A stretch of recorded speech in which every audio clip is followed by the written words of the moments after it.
Pues querría hacer una reflexión y dar unos datos objetivos. Si queréis empezamos por los datos objetivos. Y esto se ha hablado mucho y podemos igual dar un poco de criterio jurídico al tema de que la fábrica de la tele está participada en un 30% de su capital social por Telecinco. ¿Cuáles son las consecuencias de ello? Y también las consecuencias de que uno de los consejeros, de los 3 consejeros de la fábrica de la tele, es Ángel Santamaría Barrios, que es el consejero que figura en todas las productoras. Es decir, Telecinco participa en sus productoras con un 30% en todas y siempre el consejero es Ángel Santamaría Barrios, que entendemos que es el consejero designado por Telecinco. Pues bien, para centrar un poco el asunto, tener el 30% del capital social es una minoría frente a Adrián Madrid y Óscar Cornejo, que son los 2 titulares del resto del capital social. Y en el Consejo de Administración, igualmente, el consejero de Telecinco es una minoría frente a Adrián Madrid y Óscar Cornejo. Esto quiere decir que cualquier decisión que tomen Adrián Madrid y Óscar Cornejo, Telecinco en principio no se podría oponer accionarialmente, porque los 2 órganos de la sociedad, la Junta General y el Consejo de Administración, están participados mayoritariamente por las 2 personas visibles de la fábrica de la tele. Pero bueno, esto tiene, como todas las cosas, una segunda o un escalón que no se puede conocer. Obviamente, quiénes son consejeros y la participación se puede reconocer en los registros públicos, pero y esos registros públicos publicitan los estatutos, toda la forma de regirse la sociedad y está sujeto a unas normas. En esos estatutos no se puede prever una serie de pactos que pueden alcanzarse de otra forma.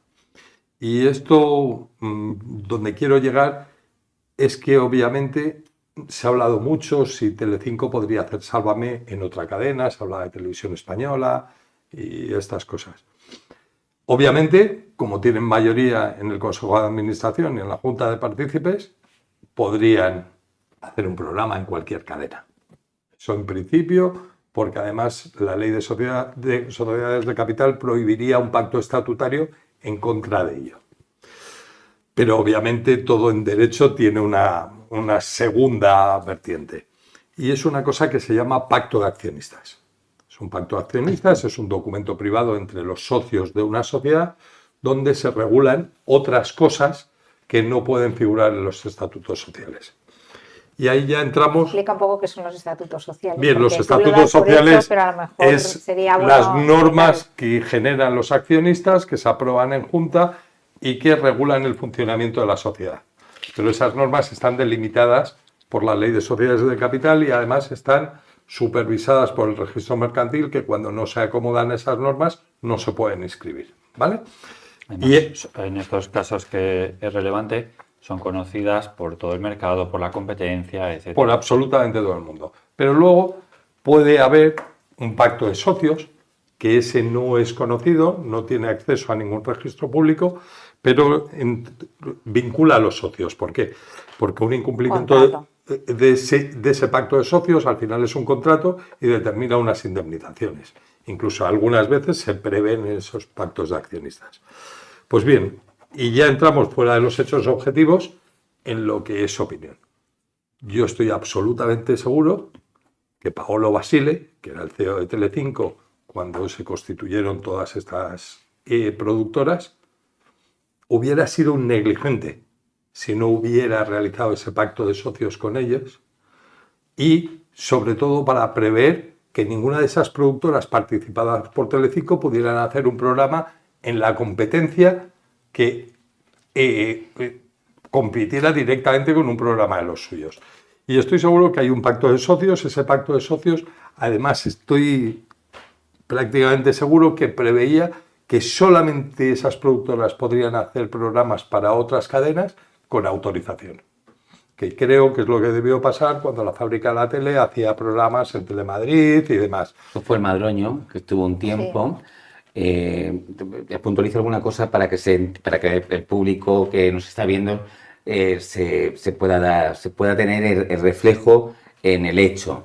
Durante el tiempo que estuvo Sálvame, o que ha estado Sálvame, durante 2 temporadas creo que fueron, en Telemadrid se compró un producto que se llama El Madroño, que presentaba David Valdeperas y Carmen Alcaide.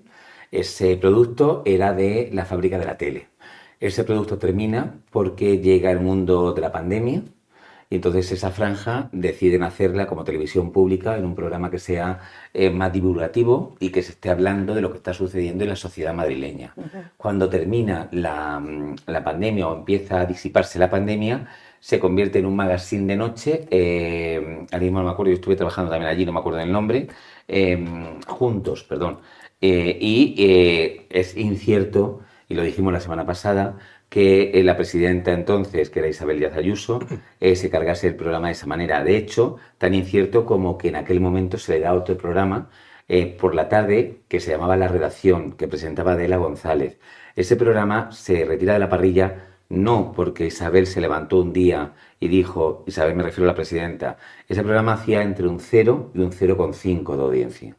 Entonces, ¿estaba en la media de la cadena? No, estaba muy por debajo de la media de la cadena.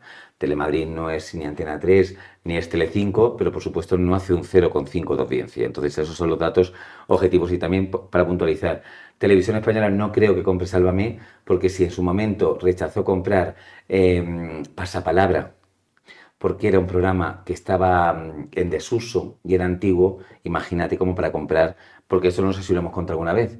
A la primera persona que se lo ofrece, a la primera cadena que se le ofrece Pasapalabra cuando se va de Telecinco es a Televisión Española. Y una eminencia que veía en Televisión Española, que se llama Doña Rosa María Mateo, consideraba, la que fue locutora de Continuidad, que como comenzó, que era un programa que ya no tenía calado. Y después se le ofrece, Qué ojo clínico. tuvo un ojo bastante clínico, la redactora de continuidad. Redactora de continuidad es como se llegaba hace muchos años a la televisión, que eran los que tenían el QE y leían, que no necesitaban ningún tipo de formación más allá que leer bien y tener una melena bonita, como lo fue Marisa Medina, como lo fue Rosa María Mateo. Entonces, me extraña mucho que sea Televisión Española y más cuando en julio hay unas elecciones y puede haber un nuevo gobierno y la televisión pública depende del gobierno, como todo el mundo sabemos, igual que Telemadrid depende de la comunidad autónoma, es decir, la presidencia de la Comunidad Autónoma de Madrid, pues Televisión Española depende del gobierno. Esas dos puntualizaciones para... no, pero sí, independientemente de quién lo compre o no, lo que estoy absolutamente seguro es que Telecinco tiene una protección a través de un pacto de socios, de un contrato, de lo que sea, para que ninguna de sus productoras puedan realizar unos programas en competencia con la propia Telecinco, porque sería para pegarse un tiro. Que no lo supervisen ellos, que sería muy lógico. Es absolutamente imposible, con lo cual cuando se ha hablado tanto y cuando incluso aquellos carteles que creo que pusieron en Sálvame de se traspasaba, cualquier producto que pudiera realizar la Fábrica de la Tele en cualquier otra cadena, estoy seguro que requiere la autorización de Telecinco por ese pacto de socios. Es más, también se habla mucho en YouTube de un acontecimiento que llegó hasta el Parlamento Español, al control de Televisión Española. El programa se llamaba Late Show o algo así en la televisión de Cataluña. Marc Giró lo presenta, ¿no? Que lo hacía Marc Giró, donde figuraban unos trabajadores de la Fábrica de la Tele en los propios rótulos finales de colaboración, donde en comparecencia parlamentaria parece ser que apareció que había habido una inyección de 600.000 euros de la Fábrica de la Tele. Y es muy relevante el comunicado que en aquel momento hizo la Fábrica de la Tele, desvinculándose absolutamente del programa y manifestando que toda su intervención o intervención de trabajadores suyos en ese programa había sido por una ayuda por amistad.